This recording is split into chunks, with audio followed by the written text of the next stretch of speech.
दोस्तों, मेरा नाम केशव है मशीन शॉप से। जब मैं मशीन पर काम कर रहा होता था तो जब उसका ड्रिल की धार खत्म हो जाती तो मुझे ग्राइंडर के पास जाना पड़ता था इस तरीके से।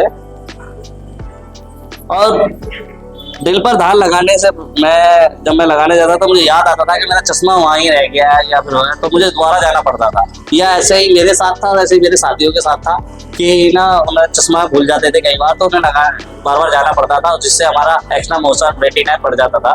अभी मैंने क्या किया है, एक चश्मा लिया है और उसको नाम के साथ यहीं लगा दिया है। अगर हम में से कोई भी भाई भूल जाता है तो वो यहाँ से यूज कर सकता है, उसे जाना नहीं पड़ेगा दोबारा। इस तरीके से इसे निकालेगा, लगाएंगे,